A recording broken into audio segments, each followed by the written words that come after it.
लोग अभी तक समझ नहीं रहे हैं कि डोनाल्ड ट्रंप की सारी पॉलिटिकल और military strategy is aimed at protecting American economy, protecting American dollar. इस वक्त अमेरिका की डेट इतनी ज़्यादा हो गई है कि उसको सर्विस भी नहीं कर सकते और बहुत ख़तरा लगा हुआ है कि डॉलर जो है उसकी वैल्यू गिरेगी और लोग अभी अमेरिकन सिक्योरिटीज़ और अमेरिकन डेट लेना नहीं चाह रहे। मैं गारंटी दे सकता हूं कि मोदी जी ने ट्रंप को पागल करके ही छोड़ना है। वैसे आप बोलेंगे उसको पागल करने की जरूरत क्या है, वो तो वैसे ही पागल है, लेकिन मोदी जी ने बोला है इसको परमानेंटली पागल करके इसको पागल खाने भेजना है। प्रेसिडेंट ट्रंप ने कुछ पेपर्स को साइन करने से मना कर दिया, टैरिफ लगा दिए 50%। उसके बाद एक इकोनॉमिक स्ट्राइक हमारे पर करने की कोशिश करी। No partner is more essential than India. In the months and years ahead, it is my goal as ambassador to pursue a very ambitious agenda. लौट के बुद्धू घर को आए। आज हिंदुस्तान में अचानक से अमेरिकन एम्बेसडर को हिंदुस्तान से प्रेम जागृत हो रहा है। डोनाल्ड ट्रंप ये बता रहे हैं कि मोदी हमारे सबसे परम मित्र हैं और ये कहा जा रहा है अमेरिका के द्वारा, ट्रंप प्रशासन के द्वारा, कि हिंदुस्तान से बेहतर तो कोई दोस्त ही नहीं है। अचानक ये बदलाव क्यों आया?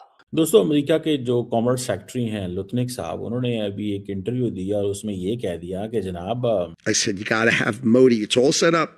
You have to have Modi call the president. They were uncomfortable doing it. So Modi didn't call. बड़ा प्रेशर डालने की कोशिश की। गालिबन ये मेरा ख्याल क्रेडिट जाता है इंडिया की हुकूमत को या फिर इंडिया को।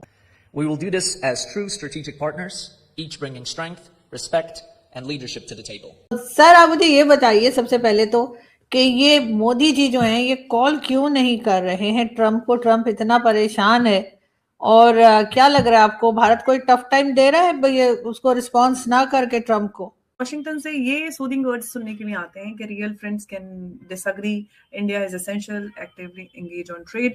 तो सवाल ये है कि दोस्ती है या डिप्लोमेटिक डबल स्पीक? क्या ट्रंप की धमकी जो है वो सिर्फ ब्रिक्स के लिए है या फिर मैसेज भारत के लिए भी है?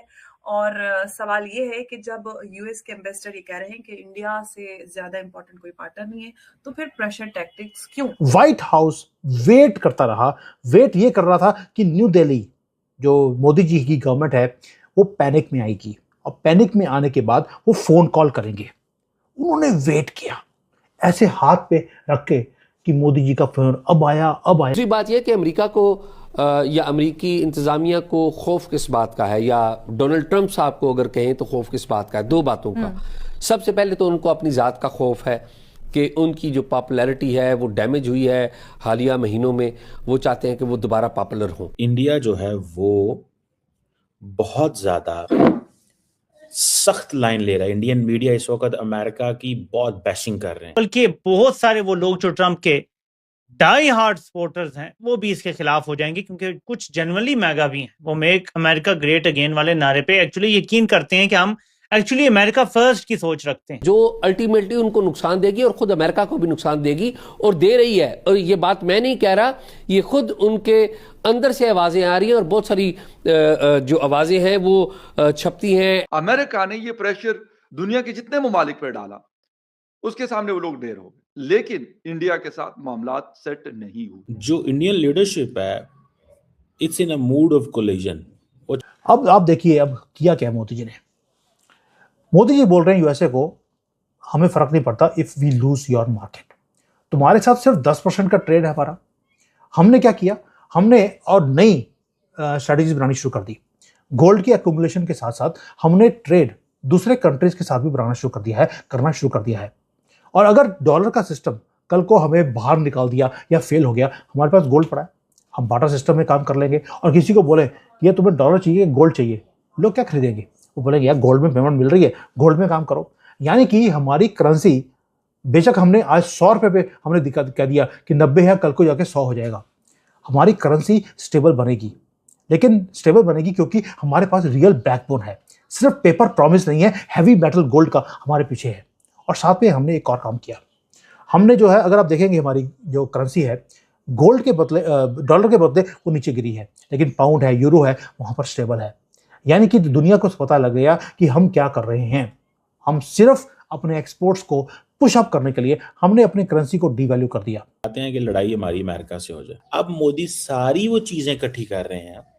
मैं आपको बात बताऊं, इंडिया की लीडरशिप थ्रू मीडिया, ठीक है ना, इंडिया की लीडरशिप थ्रू मीडिया सारी चीजें इकट्ठी कर रही है जो वो ये समझते हैं कि हमारे लिए इंपॉर्टेंट होंगे और हम उनको यूज कर सकते हैं against Trump and by developing a theme with in the country.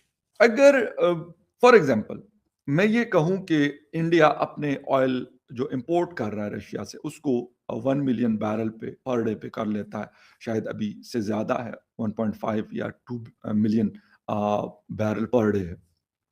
अब अगर वो ऐसा करते हैं तो वो अमेरिका के साथ गुज़िश्ता तकरीबन 6-7 महीनों से एक ऐसी सिचुएशन से गुजर रहा है कि जिसपे अमेरिका ने बड़ा प्रेशर डालने की कोशिश की। गालिबन ये मेरा ख्याल क्रेडिट जाता है इंडिया की हुकूमत को या फिर इंडिया को, लेकिन इसके बावजूद उन्होंने एक स्टैटिक पोजीशन ली हुई है, एक मेरे ख्याल में जिसे कहते हैं कि वो अमेरिका को ये बताना चाहता है और शायद बता भी दे काफी हद तक कि भाई अगर आप हमारे ऊपर प्रेशर डालेंगे, आप हमारे ऊपर जोर जबरदस्ती करने की कोशिश करेंगे तो हम आपको नो करेंगे। ये चीज वो है जिसकी वजह से देखें, आप जो भी कह दें, मैंने कहा कि उनको मुश्किलात का सामना करना पड़ रहा है, लेकिन इसका ये मतलब नहीं है कि अमेरिका को कुछ नहीं हो रहा उस चीज से। अमेरिका को भी हो रहा है। अमेरिका ने ये प्रेशर दुनिया के जितने ममालिक पे डाला उसके सामने वो लोग ढेर हो गए। एक चीन, रशिया के साथ तो खैर उनके मामला बहुत खराब है, एक चीन और एक इंडिया। चीन के साथ तो चलो मामला बेहतर हो गए, लेकिन इंडिया के साथ मामला सेट नहीं।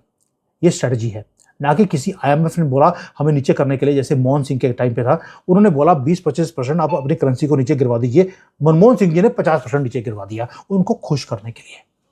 ये होता है बेवकूफ़ी, और आज जो हम कर रहे हैं वो है स्ट्रेटजी।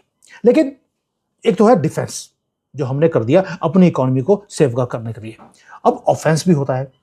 गोल्ड एक सिर्फ सेफ्टी है, वो समझ गए, लेकिन साथ में मोदी जी ने बोल दिया जो पहले अभी तक बोलते रहे कि हम ब्रिक्स की करेंसी शुरू नहीं करेंगे।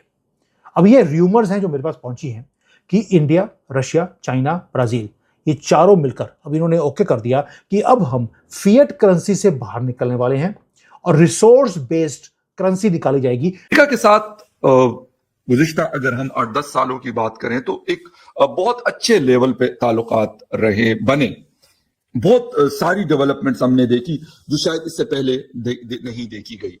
फिर रशिया यूक्रेन वॉर शुरू होती है और फिर रशिया का जो ऑयल खरीदने का मामला है उसमें अमेरिका पाबंदी लगाता है। चीन को भी कहता है कि नहीं आपने खरीदना, और इंडिया को भी कहता है कि आपने नहीं खरीदना। बाकी कंपनीज ने तो कंट्रीज तो लाजमी सी बात है कि वो नहीं कर रहे हैं, लेकिन ये दो बड़ी कंट्रीज हैं। सबसे ज्यादा जो ऑयल खरीदने वाले ममालिक हैं उसमें चीन और इंडिया टॉप पे है। अच्छा, मामला ऐसे लगता है कि आज से अगर 2 साल पहले हम देखें तो डॉक्टर जयशंकर ने यूरोप में कहा कि भाई हम रशिया से तेल खरीदें या कुछ हम उनसे और खरीदें। ये आपका मामला नहीं है, क्योंकि आप अपने फायदे और इंटरेस्ट के लिए वो सब कुछ करते हैं जिसमें आपको अपना फायदा या आपके